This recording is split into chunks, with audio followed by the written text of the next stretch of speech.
Durablement vôtre pour un monde viable, vivable et vivant.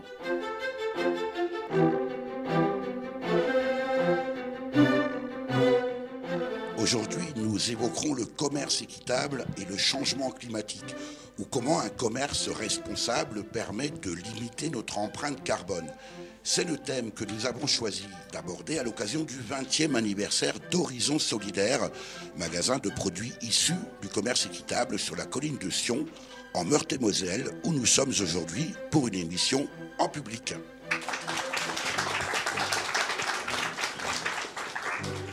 Durablement Vôtre, à réécouter sur durablementvôtre.fr. Une émission réalisée avec les moyens techniques de Radio Déclic. Autour de moi pour évoquer le commerce équitable et le changement climatique, Leonardo Mamani Peralta, vous êtes chargé de projet au sein de Secovasa, une coopérative de caféiculteurs biologiques au Pérou. Et la traduction sera assurée par Isabelle Fournier. Bonjour à tous les deux. Muy buenos días. Bonjour. Dominique Potier, vous êtes député PS de Meurthe-et-Moselle. Bonjour. Bonjour. Claude Chou, vous êtes le co-directeur de la coopérative Pro-Biolore à Vézelise, dans ce même département. Bonjour. Bonjour. Léo Mamani Peralta, vous êtes venu tout spécialement du Pérou pour les 20 ans d'Horizon Solidaire. J'aimerais pour commencer que vous nous présentiez Secovasa et votre fonction au sein de cette coopérative. Je suis là pour représenter Secovasa sur invitation de la Fédération mondiale d'artisans du monde pour participer à la quinzaine du commerce équitable. Un salut des producteurs quechua et aymaras du Pérou pour tous les consommateurs français. Et donc, en quoi consiste la coopérative Secovasa? C'est une organisation de deuxième degré, 10 coopératives, 5 000 familles. Ils sont dans le sud du Pérou, dans la région de Puno. Nous sommes des producteurs de café. Ça fait bientôt 50 ans qu'ils produisent du café. Combien de familles sont concernées et qu'est-ce qu'une organisation de deuxième degré? Nous sommes 5 000 familles, 15 000 agriculteurs. Una organización de segundo grado es el que agrupa a 10 cooperativas de primer grado. Une organisation de deuxième degré réunit 5 000 familles de premier degré. Claude Chou, quelle est l'activité de la coopérative Pro-Biolore? Pro-Biolore est une coopérative spécialisée en agriculture bio qui a une trentaine d'années, qui vient de s'installer tout près d'ici à Vézelise et qui collecte les graines des Grands Est. Et on est chargé de les trier et de les mettre en marché. Combien de producteurs ou de paysans concernés? Alors on est aujourd'hui sur environ 230 producteurs. Dominique Potier, c'est votre deuxième mandat. Vous noterez que j'ai dit deuxième et non pas second. Vous êtes aussi agriculteur et lors du précédent mandat, vous avez fait adopter une loi sur le devoir de vigilance des multinationales. Oui, c'est une loi qui a été votée il y a un peu plus de 2 ans maintenant, qui est en application depuis début janvier 2019. Donc sa mise en application est très récente en France. Nous sommes en train de la suivre et de l'évaluer. Et puis par ailleurs, je serai au Luxembourg à l'invitation des parlementaires jeudi pour la défendre devant 2 groupes politiques. Et je serai en Slovénie à la fin du mois et à Madrid le mois suivant. Cette loi est en train d'intéresser l'Europe, mais aussi de l'autre côté de l'Atlantique, des pays d'Amérique du Sud. En 2 mots, Dominique Potier, en quoi consiste cette loi? Elle crée l'obligation pour les maisons mères, ceux qui possèdent le capital dans une multinationale, de respecter les droits humains jusqu'au bout du monde à travers leurs filiales et leurs sous-traitants. C'est un renversement du charge de la preuve. Désormais, c'est à elle d'assurer cette sécurité des personnes, des travailleurs et de l'environnement dans leur acte de production jusqu'au bout du monde. La séparation juridique artificielle entre les maisons mères, les filiales, les sous-traitants est gommée par cette loi. Désormais, un juge peut condamner une entreprise qui détruit l'environnement ou qui fait travailler des enfants. Léo Mamani Peralta, on a parfois des doutes sur la réalité du commerce équitable. Pour vous qui travaillez au Pérou dans une coopérative de petits producteurs de café biologique, C'est quoi pour vous le commerce équitable? Durablement vôtre, Eric Mutschler. Depuis 1992, Secovas travaille dans le commerce équitable. Nous avons appris ce qu'était le commerce équitable. Pour nous, c'est un travail solidaire qui respecte la nature, de meilleures conditions de travail pour nos associés et nos travailleurs, et une meilleure qualité du produit.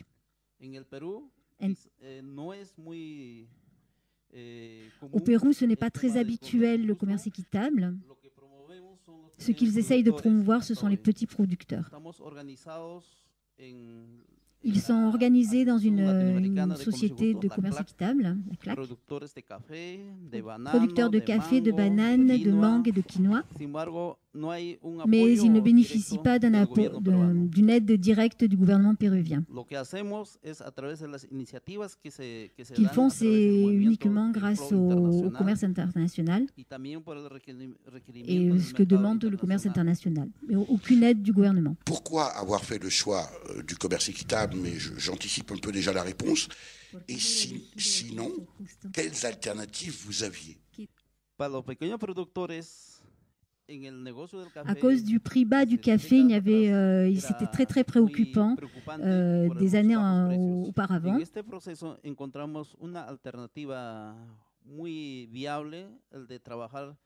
Donc en fait, la seule alternative, c'était le commerce équitable.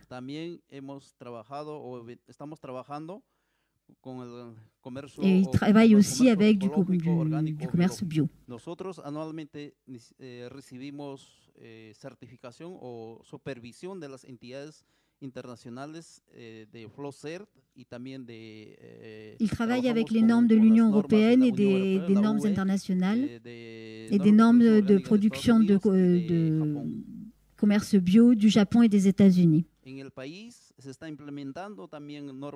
Donc ils sont en train de créer des normes de commerce bio et ils sont en train de les appliquer dans le pays. Quel est le label sur lequel vous produisez et commercialisez? Nosotros vendemos actualmente como marca Café Tunque y la certificación es de FLOCERT que tenemos para entrar a este mercado. Le label c'est FLOCERT. Claude Chou, ProBiolore que vous co-dirigez, est également une coopérative bio. Êtes-vous pour autant dans une démarche de commerce équitable?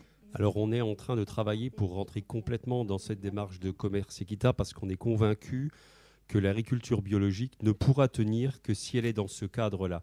Si l'agriculture biologique se développe sans le cadre du commerce équitable, elle redeviendra ce qu'est l'agriculture conventionnelle aujourd'hui, un système assez spéculatif, et elle s'effondrera. Donc on s'est rapproché de Biocop, ça fait déjà 8 ans, et on travaille dans les règles du commerce équitable de Biocop, et on est en train de se faire labelliser. Donc on est reconnu, on est sociétaire de Biocop, on est audité tous les ans par Biocop, et on a intégré les valeurs de Biocop dans notre règlement intérieur. Pour autant, on va avoir un peu le même souci de label. Tout ce qui est bio aujourd'hui est réglementé. On connaît les labels européens de la bio. Est-ce qu'on n'a pas là une carence en matière de label de commerce équitable? Si, complètement. Donc il y a un label qui a été pour l'instant laissé de côté qui s'appelle Biocohérence. Le mot cohérence, il doit être remis au goût du jour parce qu'on peut être bio, mais simplement sans mettre de pesticides ni d'engrais. Donc ça peut venir de Chine, ça peut venir n'importe où, ça peut venir de pays dans lesquels les conditions de travail sont déplorables en étant bio. Et donc on a oublié dans la notion du bio le côté social. On a surfé sur le côté pesticides, etc., qui était assez facile parce qu'on flattait le côté égoïste de chacun sur sa santé, etc. Mais le côté social a été trop laissé de côté. Dominique Potier, si je crée une entreprise de fabrication de t-shirts ici dans le Saintois et que j'embauche des enfants, évidemment ça ne va pas durer longtemps et c'est tant mieux. En revanche, si je crée ici dans le Saintois une entreprise pour importer des t-shirts de l'autre bout du monde, peut-être du Bangladesh, et les vendre en France, ça j'ai le droit. Comment vous réagissez en tant que député ?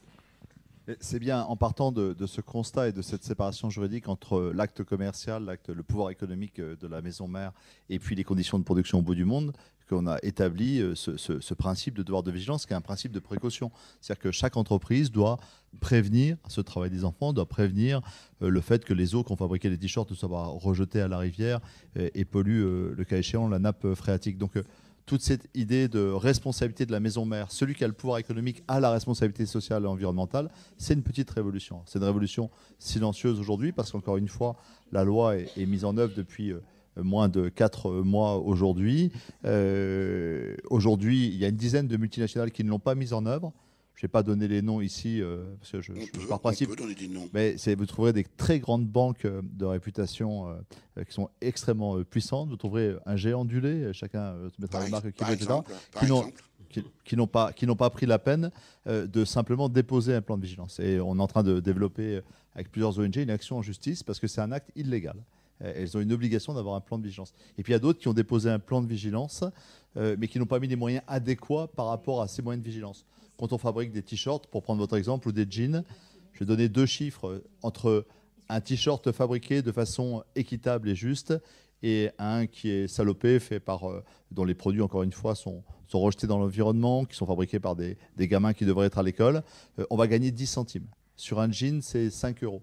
Et ces 5 euros, ces 10 centimes méprisés, qui ne nous oblige pas à une sobriété heureuse, révolutionnaire, franchement, ici. Je veux dire, c'est pas une révolution dans notre vie. Cette différence-là, désormais, elle peut être sanctionnée par un juge parce que les moyens n'ont pas été mis en œuvre eu égard au risque encouru. Durablement vôtre, Éric Mutschler.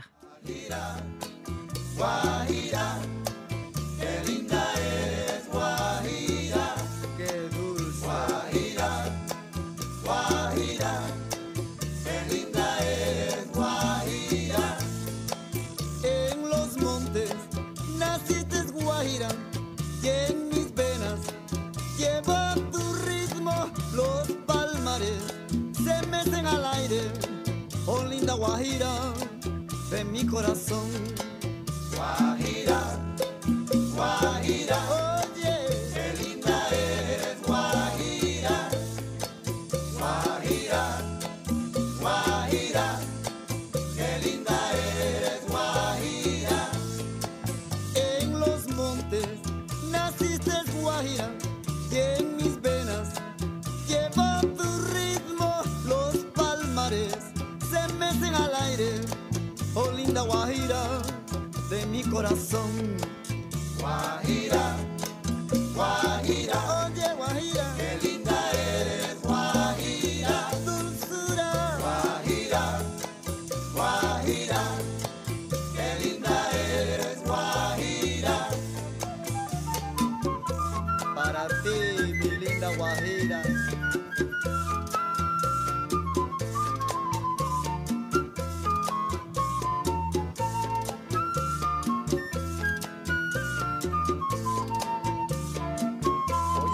Para el monte,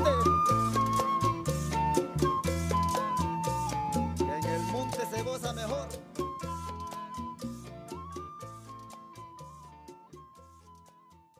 Nous sommes toujours sur la colline de Sion en Meurthe-et-Moselle pour une émission en public sur le thème commerce équitable et changement climatique avec Léo Mamani Peralta, chargé de projet à la coopérative péruvienne de caféiculteurs biologiques Secovasa, Claude Chou, co-directeur de la coopérative ProBiolore, et Dominique Potier, député de Meurthe-et-Moselle.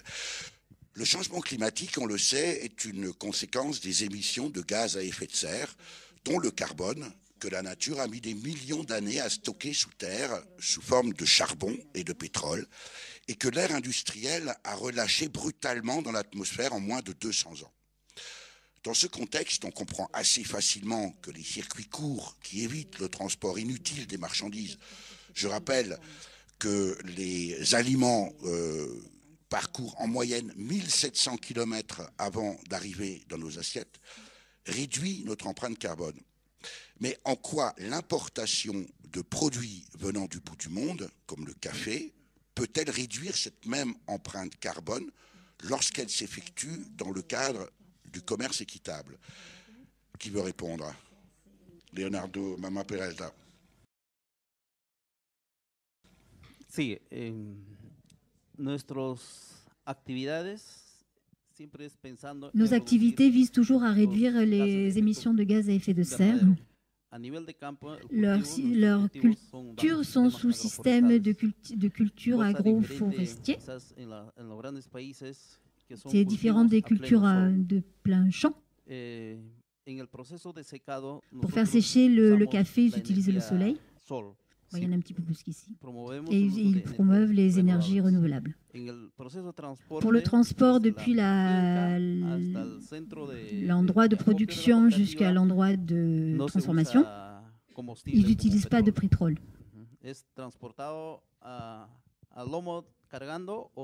À dos d'homme. Et de la coopérative au port d'exportation, des moyens de transport qui utilisent moins de pétrole. Ils essayent d'avoir une certification par rapport à l'empreinte carbone. En vous écoutant, Léo Mamani-Peralta, je me dis que finalement, ce n'est pas tant la production que notre mode de consommation qui est en cause. Et je fais référence là au modèle Amazon qui nous amène à avoir tout le temps, tout de suite. Nosotros, como pequeños productores, nos podemos adaptar fácilmente a los modelos o a las exigencias. En tant que petits producteurs, nous pouvons nous adapter aux normes. Nuestras actividades promovemos siempre la reducción de nous essayons de promouvoir tout ce qui est bio, dégradable. Quiero decir que no evitamos contaminar con insumos que perden el tiempo. Ils essayent d'éviter de polluer. Definitivamente, nosotros vendemos café hasta el puerto. En fait, tout le transport depuis le port d'embarquement jusqu'au lieu de consommation, c'est la responsabilité du consommateur. Donc en gros, nous en lavons les mains. On a bien compris. Une récente étude prouve ou a prouvé que le sucre de canne issu du commerce équitable, produit très loin de chez nous, par exemple, a une empreinte carbone plus faible que le sucre issu de l'agriculture conventionnelle produite en France. Claude Chou, vous en pensez quoi? Et surtout, comment l'expliquer? Comment l'expliquer? Moi, je ne suis pas un spécialiste de la transformation du sucre. Ce que je sais, c'est que les sucriers sur la région de la Marne, aujourd'hui, sont en train de se poser la question de passer en bio. Ils sont en train de faire le tour des exploitations pour faire de la betterave en bio. Alors, est-ce qu'elle sera plus économe sur le réchauffement climatique que la façon dont elle est produite aujourd'hui? J'en sais rien. C'est des considérations techniques, mais là, moi, je ne suis pas le bon interlocuteur à ce niveau-là, sur la betterave. En même temps, on peut rappeler que les pesticides, les engrais, c'est aussi de la chimie, donc c'est aussi du pétrole, donc c'est aussi de l'empreinte carbone. Bien sûr, sur la partie, de toute façon, je dirais complètement amont de la production, fabrication de pesticides et d'engrais, évidemment. À partir du moment où on est en bio, il n'y en a plus, donc toute cette partie-là est supprimée, mais elle est très importante, bien sûr. Dominique Potier, vous vouliez réagir? Non, mais c'est pas parce qu'on fait des circuits courts qu'ils ont forcément un bilan carbone extraordinaire par rapport à des circuits très longs. C'est une question de volume et de mode de transport. Donc c'est pas automatique. Il faut être un peu. Bien sûr, on a intérêt à relocaliser un maximum de production. Le discernement, est-ce qu'on a besoin d'échanger du lait contre de la viande dans le cadre des contrats transatlantiques? Ça paraît absurde. Moi, je ne sais pas expliquer à nos enfants et encore moins à nos petits-enfants comment on aura échangé du lait contre de la viande. On sait tous faire de la viande au Canada comme en Europe, et ces échanges-là sont purement spéculatifs, n'ont absolument aucun intérêt. Par contre, on continuera à exporter du champagne et des savoir-faire laitiers français. Et à importer du café. On continuera à exporter des céréales au Maghreb, parce que c'est indispensable à l'équilibre alimentaire sur le plan démographique de cette partie de la Méditerranée. Donc ces échanges-là sont normaux. La question, c'est qu'ils doivent se faire sur des bases équitables. Et on a eu l'occasion, dans les États généraux de l'alimentation, de réfléchir, dans l'atelier que je présidais, à ce qu'était un bon traité international. Ce qu'était en fait un traité de commerce équitable, au-delà des labels et des expériences comme celles que nous célébrons aujourd'hui. Et la définition très simple que nous avons trouvée, qui a été adoptée à l'unanimité, c'est de dire le bon commerce équitable, c'est celui qui permet aux producteurs, aux plus petits des producteurs, au bout du monde, de vivre dignement de son métier, Et c'est celui qui permet à l'autre bout de la chaîne, au consommateur le plus fragile économiquement, d'assurer son assurance vie à travers la santé. Donc c'est les deux critères de dignité à la fois du producteur et du consommateur qui fixent ce qu'est un commerce équitable. La question de la localisation, elle relève du bon sens et des équilibres à retrouver, mais il ne faut pas en faire un dogme en tant que tel. Moi, je ne suis pas anti-mondialisation, je suis pour une autre mondialisation. Mais... Justement, Dominique Potier, et ma question s'adresse bien sûr aux deux autres invités. Comment est-ce qu'on peut agir tant à l'échelle des gouvernements que des producteurs et des consommateurs? Léo Mamani Peralta, quelle est la position du gouvernement péruvien à votre égard, et est-ce que vous êtes soutenu dans votre démarche de commerce équitable?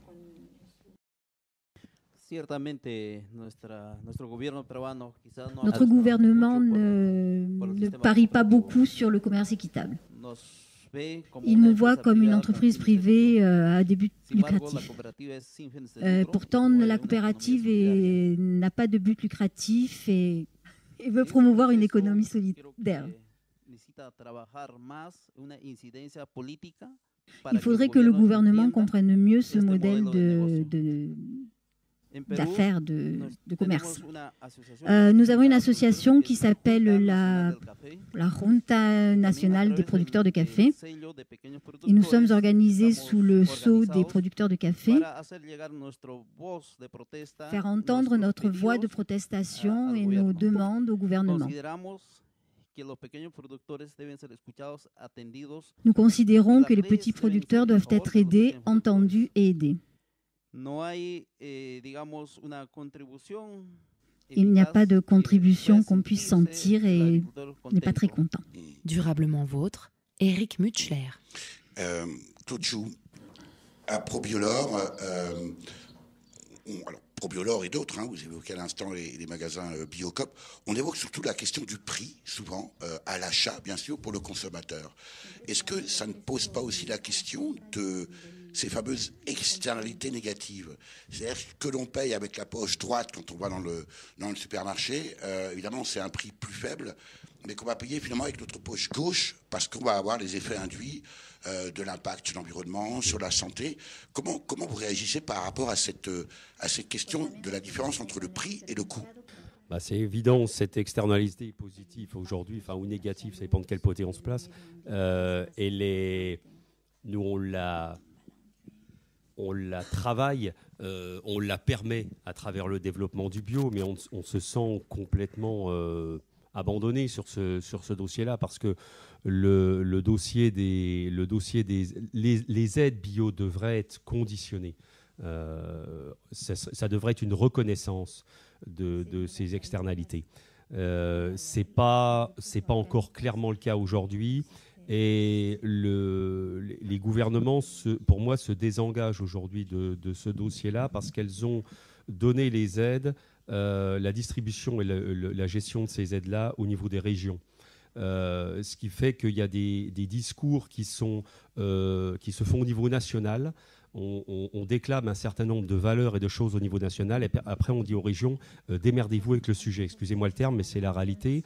Et donc, les régions, en fonction des moyens, font ou ne font pas. Ce qui fait qu'entre producteurs... moyens ou de la volonté de faire, de la volonté, bien sûr, ça va avec de toute façon. Et donc, parce que c'est un choix budgétaire. Alors, précisément au niveau national, Dominique Potier, aujourd'hui, tout le monde marche dans la rue, que ce soit pour la biodiversité, contre le changement climatique. Récemment, s'est tenu à Metz le G7 des ministres de l'Environnement et des Océans. On n'a pas le sentiment, en tout cas en France, que le gouvernement a pris la mesure des enjeux. Est-ce que le changement va provenir de l'impulsion du gouvernement et des élus nationaux, dont vous, ou de la société civile, comme des acteurs comme Probiolor, ou alors à l'étranger, comme du coopérative au Pérou? Mais je crois qu'on a besoin d'essayer d'atteindre le sommet par différentes phases. Il y a la phase de la société civile, et moi j'ai un immense espoir dans la qualité morale et l'élan de vie qui anime la génération qui vient et qui est descendue dans la rue. Ça, c'est quelque chose, je suis stupéfait pour avoir rencontré beaucoup d'étudiants, de groupes de jeunesse, notamment l'été dernier, dans différents cadres, de voir à quel point une jeunesse généreuse, altruiste est en train de faire de la question de la planète et de la dignité humaine les deux pôles de son engagement civique. Donc moi, je mets beaucoup d'énergie et de passion dans cette jeunesse qui vient. Beaucoup d'espoir. Mais je crois vraiment à la société civile. Mais je crois aussi dans la force de la loi pour fixer des interdits.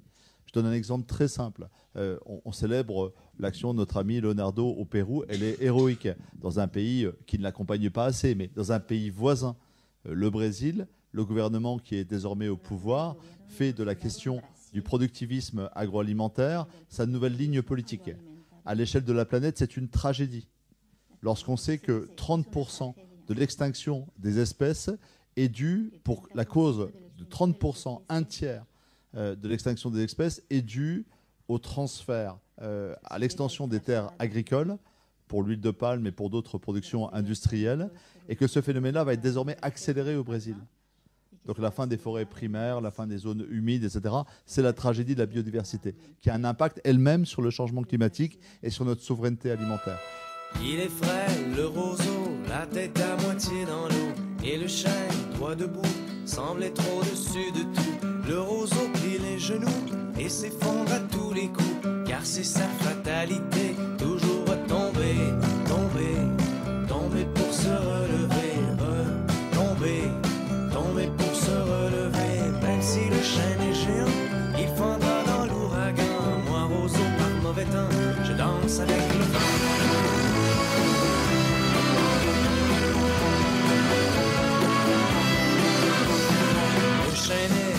Sage qui ne crée pas les orages. Il sait que l'ouragan ne se pointe pas souvent, et il regarde de haut son pauvre ami le roseau qui se bat d'arrache-pied pour se relever, toujours se relever pour tomber, comme toujours se relever pour tomber. Le roseau dans le tourment est ballotté par le vent. Moi chêne par mauvais temps, je n'expose qu'un flanc.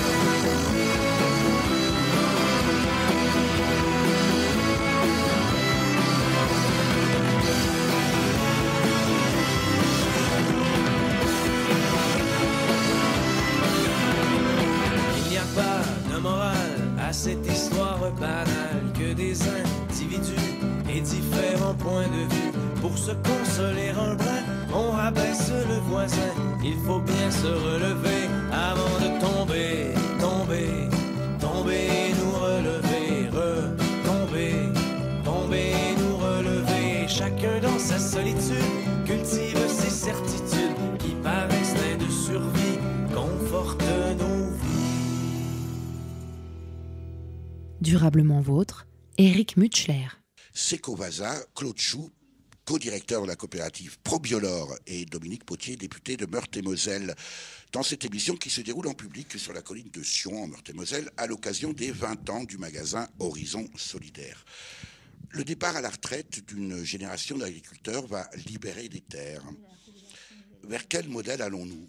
Est-ce qu'on va vers toujours plus de concentration, d'intensification, ou ne faudrait-il pas réserver des terres aux petits paysans? Claude Chou, puis Dominique Potier, qu'est-ce que vous en pensez? Bien sûr, le débat du foncier, c'est un débat qui est extrêmement important au niveau sur notre région. On fait partie des régions où il y a les fermes les plus grosses de France. C'est une façon de faire aujourd'hui. C'est devenu c'est une façon de faire. Les fermes doivent être de plus en plus grosses. C'est rentré dans l'inconscient collectif. Alors qu'il faut travailler pour que les gens aient un revenu et soient capables de générer un revenu sans être obligés d'avoir des concentrations de terres absolument dingues, parce qu'on arrive à un moment qui est important, c'est la transmission de ces très grosses exploitations. Et aujourd'hui, on a des exploitations qui sont difficilement transmissibles. On a un modèle qui n'est pas reproductible. Dominique Potier. Il faut savoir que l'accaparement des terres à l'échelle de la planète, c'est 28 millions d'hectares, l'équivalent de la surface de la France. Et que c'est une cause de misère et de violence supérieure aux guerres aujourd'hui. C'est l'ONU qui nous le dit dans un rapport de 2016. Je crois que c'est devenu une question absolument essentielle. La question des sols, c'est une des grandes questions politiques du XXIe siècle. Il n'y aura pas d'agroécologie s'il n'y a pas de relève dans l'agriculture. Et il n'y aura pas de relève s'il n'y a pas de justice foncière. Donc la question de la justice foncière, c'est ce qui va conditionner l'agroécologie. Prendre une image très simple, j'ai pris l'échange, la France, à l'échelle du monde, a été accaparée à des paysanneries locales et provoque des misères et des violences considérables. à l'échelle locale. Nous sommes sur la colline de Sion. Si je prends la communauté de communes du Saintois, je ne connais pas le chiffre exact, mais imaginons les 100 premiers paysans qui sont au pied de la colline, qui forment cette maille de vergers, de prairies et de cultures diversifiées qui nous enchantent un paysage extraordinaire qu'on a tous redécouvert en montant à cette réunion aujourd'hui. Si ces 100 paysans deviennent 30 ou deviennent 10, ça ne sera plus du tout la même agriculture. Mais plus du tout la même agriculture. Et toute cette maille qu'on nomme savamment l'infrastructure écologique, qui est simplement le fait qu'il y ait une diversité et qu'il y ait un paysage qui soit fragmenté, sur lequel il peut y avoir une biodiversité importante, elle produit de la valeur ajoutée, elle est résiliente. Cette agriculture du Saintois que nous avons sous nos pieds à la colline aujourd'hui, elle n'est pas un écomusée du passé, elle est l'agriculture du futur. Ce n'est pas qu'un débat entre le monde paysan et l'État, ça doit devenir un débat citoyen. Comment est-ce que nous voulons jardiner notre territoire pour nous, ici, pour les abeilles, pour notre santé, mais également pour la santé de la planète. Léo Mamani Peralta, quelle est la situation du foncier au Pérou et quel avenir pour les petits producteurs de café en Amérique du Sud en général et au Pérou en particulier? En Perú, los pequeños productores de café realmente. Au Pérou, les petits producteurs de café se sentent défavorisés par rapport aux lois qui existent. Les agriculteurs n'ont pas de titre de propriété. On promeut davantage le minifondisme. Il n'y a pas de crédit. Et c'est difficile de travailler dans ce contexte. Les agriculteurs n'ont pas de retraite, ils doivent travailler 50-60 ans. Nous essayons de promouvoir la plantation d'arbres à bois pour qu'au bout de 20 ans, ils puissent récupérer le bois pour le vendre. Et donc nous disons aux agriculteurs, plante des arbres, ce sera ta retraite. Il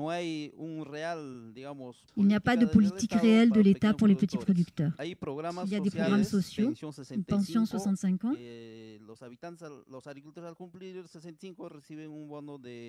À 65 ans, les agriculteurs reçoivent une trentaine d'euros par mois. Et ce n'est pas suffisant parce que l'agriculteur a contribué pendant toute sa vie à apporter des devises au pays grâce à l'exportation du café. Durablement vôtre, Éric Mutschler. Dominique Potier, la RSE en 2 mots, ça vous parle? Alors, à partir de la crise, ça a toujours existé. Depuis le 19e siècle, on s'intéresse à la dimension sociale de l'entreprise. Le patronat, à une époque, avait des œuvres, etc. Donc, ce n'est pas quelque chose de nouveau. À partir de 2008, il y a une étape importante, c'est qu'on oblige les grandes entreprises à faire du reporting, c'est-à-dire à faire un rapport sur leur empreinte sur l'environnement et sur leur action sociale. Sauf que les sociétés qui font ce rapport, c'est des sociétés privées. Elles produisent des documents qui sont gros comme des bottins, des anciens bottins du téléphone, et ils en retirent quelques éléments qui sont des éléments qui sont plus de propagande que des vérités.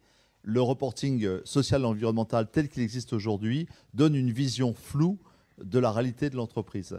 L'absence de ce reporting donne une vision borgne, et je milite pour ma part, nous militons, nous sommes en train de créer un mouvement d'idées pour créer un label public dont les normes de la bonne entreprise soient fixées par les parlements dans un acte démocratique, et que, au-delà de la loi, ce que font de bien ou de mal les entreprises permettent de les classer en 3 couleurs.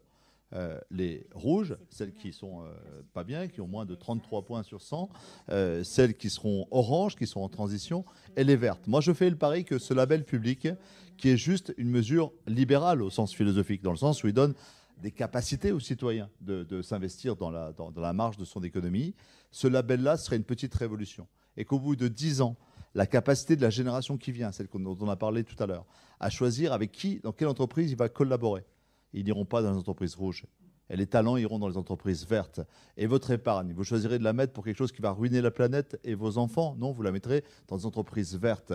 Et vos choix de consommateurs, elles iront, si vous avez la capacité et la conscience, également vers les entreprises vertes. Autrement dit, le label public, c'est sortir du mensonge des labels privés, qui sont de l'enfumage, qui sont un âge de pierre de la RSE, et créer un nouvel âge de la responsabilité sociale et environnementale qui donne véritablement un bon rapport entre la puissance publique et la puissance privée, et qui redonne ce que les Québécois appellent l'empuissancement de la société, c'est la capacité des citoyens à transformer le monde autour d'eux. C'est finalement ce qu'a esquissé le commerce équitable, sur le seul champ de la rémunération des producteurs, mais que nous pourrions étendre à l'empreinte carbone et à l'empreinte biodiversité. On peut aussi s'attendre, Dominique Potier, à une forte résistance de la part des entreprises. Ça a commencé, Eric. Même de mettre la totalité des ingrédients sur leur étiquette.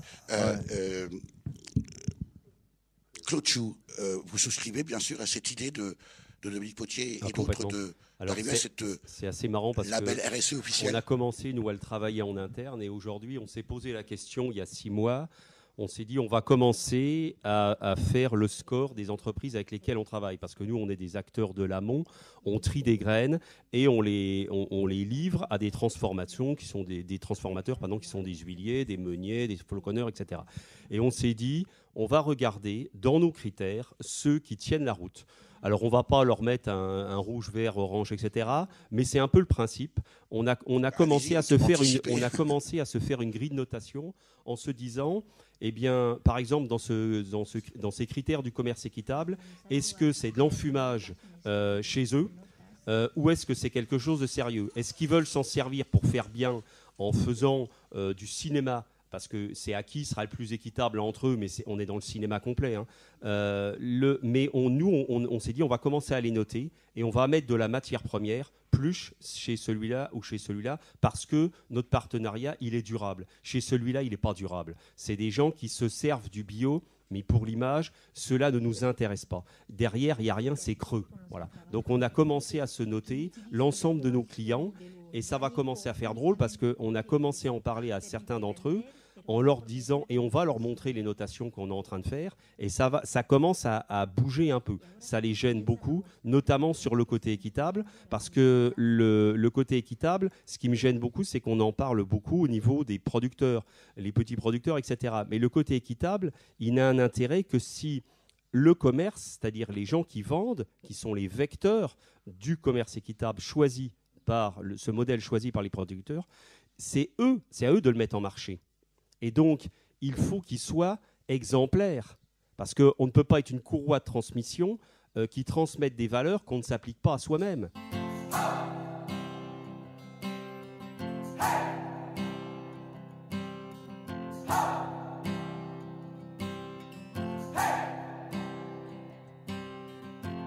I've been trying to do it right. I've been living a lonely life. I've been sleeping here instead. I've been sleeping in my bed. Sleeping in my bed.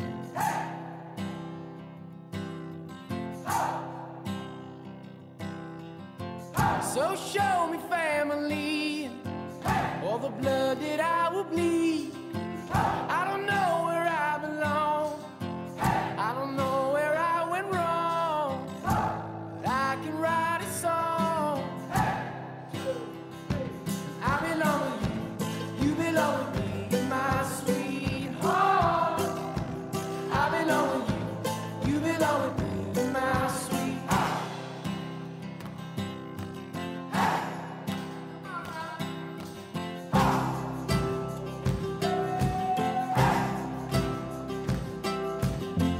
I don't think you're right for him. Think of what it might have been if you took a bus to Chinatown. I'd be standing on Canal and Bowery. She'd be standing next to me. I belong with you, you belong with me, my sweetheart. I belong with you, you belong with me, my sweetheart. Love, we need it now. Let's focus on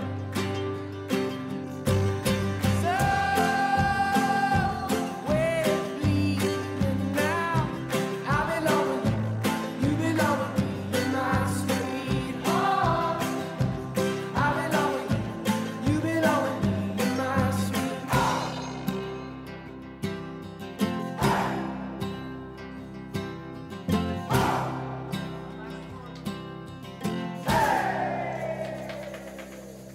Claude Chou, Dominique Potier, vous me pardonnerez de consacrer cette courte séquence exclusivement au parcours de notre ami péruvien. Leonardo Mamani Peralta, comme vous êtes venu spécialement du Pérou, et c'est pas tous les jours qu'on a ce privilège de nous entretenir avec vous, comment êtes-vous devenu chargé de projet à la coopérative de caféiculteurs biologiques Secovasa? Leonardo Mamani Peralta est fils de producteur de café avec des origines dans les Andes péruviennes, qui est parti avec son père pour travailler dans l'Amazonie pour cultiver le café. Depuis l'âge de 7 ans, j'avais 7 ans quand on est parti travailler dans la Corée, grâce au grain aromatique du café. Mes parents ont pu me faire des études supérieures. Je suis qualifié comme ingénieur agronome et je travaille dans la coopérative depuis plus de 15 ans. J'ai cette fierté de travailler avec mon association. Mais vous n'avez jamais été tenté par précisément ces grandes multinationales qu'évoquait tout à l'heure Dominique Potier, qui vous auraient offert probablement d'autres moyens d'existence? La tentation est grande. La tentation est grande. Moi, c'est honnête. Et alors, pourquoi ce choix?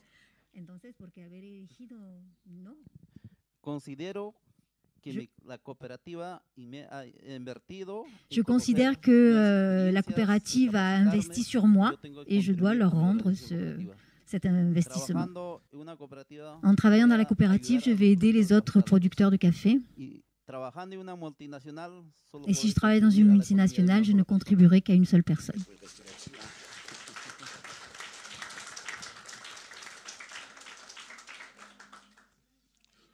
Quelles sont aujourd'hui les questions ou les projets sur lesquels vous travaillez au sein de votre coopérative? Ils ont commencé à travailler sur des projets de production, innovation technologique. Et ils ont un projet avec la communauté européenne, avec la Belgique. Donc ils travaillent pour renforcer le label bio et commerce équitable. Ils veulent offrir un meilleur produit aux consommateurs. Donc ils travaillent là-dessus. Nous travaillons là-dessus. Agradecer por la invitación y expresar mi admiración a la comunidad économique européenne, a los habitantes de Paris. Donc il veut remercier pour l'avoir reçu et il veut montrer son admiration pour cette fédération d'artisans du monde pour ce qu'ils font pour le commerce équitable. L'invité de Durablement Vôtre, coup de gueule ou coup de cœur?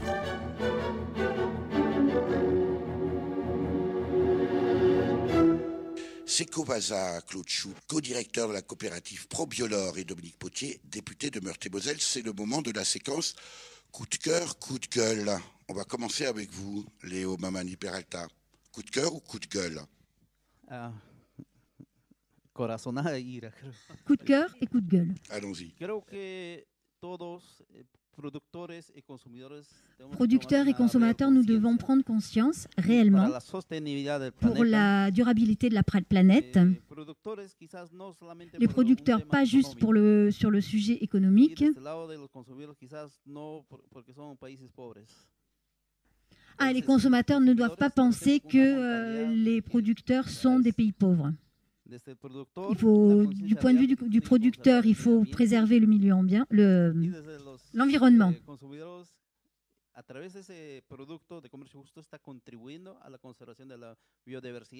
Et les consommateurs prennent conscience qu'on participe à la biodiversité.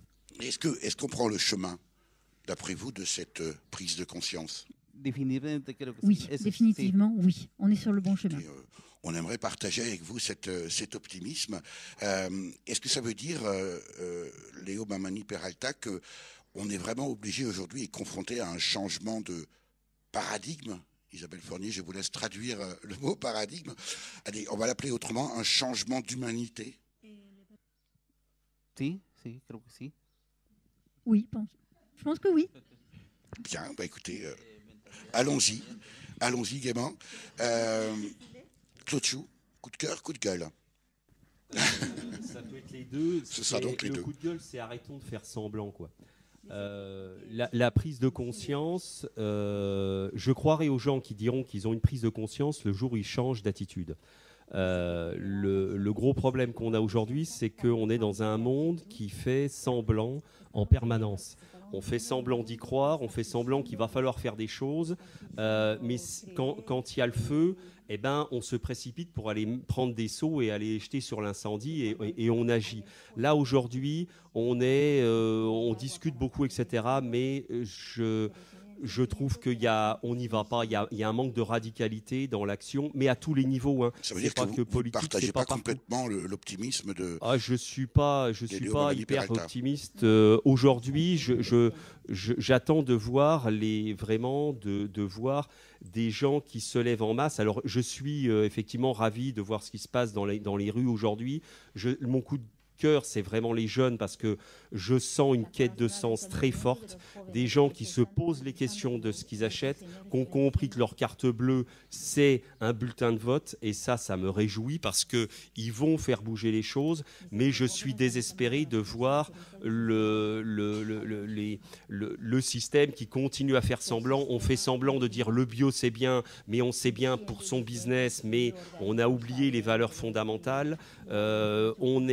Et l'avenir, il sera collectif. Il ne sera pas individuel.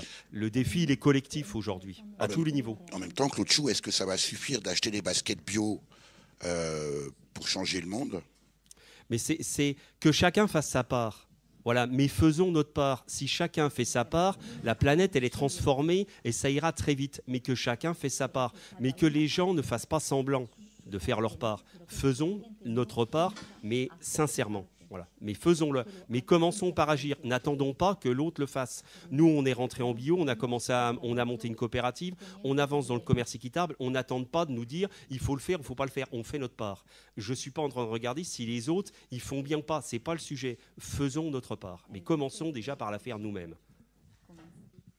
Dominique Potier, coup de cœur ou coup de cœur ? Un peu des deux, si vous voulez bien. Le coup de gueule, il est vraiment, parce que je le vis presque au quotidien sur des histoires qu'on me raconte, il y a des jeunes qui veulent devenir paysans. Alors que ça soit au Pérou ou dans le Saintois, et par leur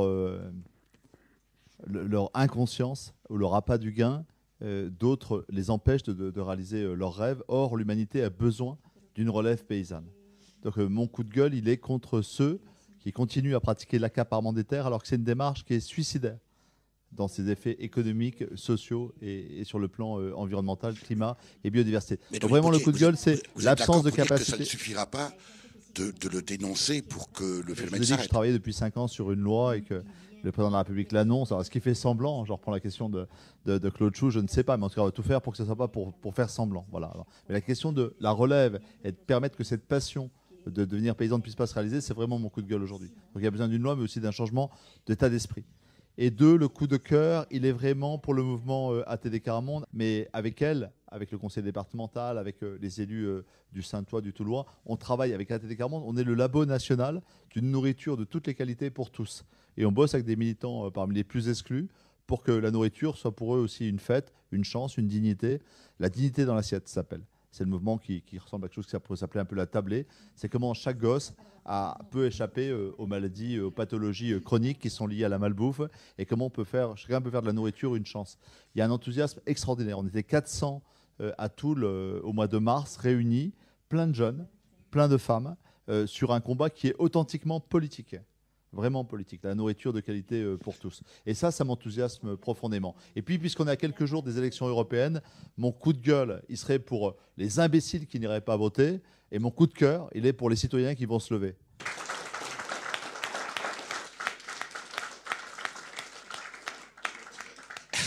Ceux qui ne votent pas apprécieront. Et après tout, c'est un choix politique aussi. Tout à l'heure... Claude Chou parlait de quête de sens. Est-ce que finalement, ce n'est pas le nœud du problème, finalement, aujourd'hui, cette absence, cette perte de sens ? Aujourd'hui, on a mis l'argent comme le Graal. Hein. On ne parle d'ailleurs que de pouvoir d'achat.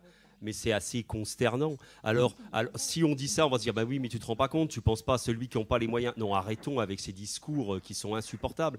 On mesure le côté optimiste d'une société sur son pouvoir d'achat, mais c'est absolument consternant, et c'est très révélateur de notre société aujourd'hui. Les gens manquent de sens, manquent cruellement de sens. Les gens ont besoin de se parler. Aujourd'hui, on a des mails, on ne se voit plus parce qu'on envoie un mail, ça devient insupportable. On crève d'un manque de sens. Et cette jeune génération aujourd'hui, elle nous bouscule dans cette demande de sens.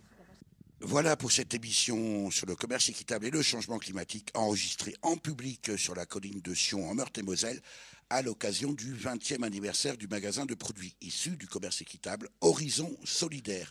Une émission enregistrée en public. Merci à vous, le public.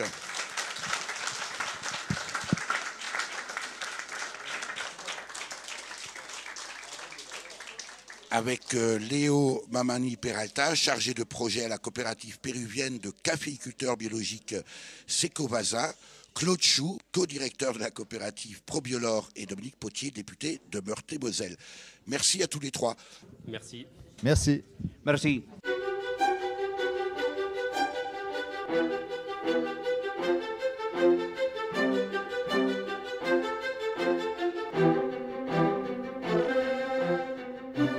Pour en savoir plus, rendez-vous sur horizon-solidaire.webly.com. Merci infiniment à Isabelle Fournier pour avoir assuré la traduction. C'était une belle performance. Merci aussi à Lise Rochaise, directeur du magasin Horizon Solidaire, qui nous a aidé à préparer cette émission. Merci à Radio Déclic pour les moyens techniques. Merci enfin à Véronique Olivier à la réalisation. Vous avez pu écouter dans l'ordre Guaila Bonita par le péruvien Julian Avalos, paru sur l'album Music from the Coffeelands, sorti en 1998. Le chêne et le roseau par le groupe québécois Les Cowboys Fringants, paru sur l'album L'Expédition, sorti en 2008. Et enfin Oh Hey par le groupe américain The Lumineers, paru sur l'album éponyme, sorti en 2012. Vous pouvez réécouter cette émission dès la semaine qui suit sa première diffusion sur le site www.durablementvôtre.fr.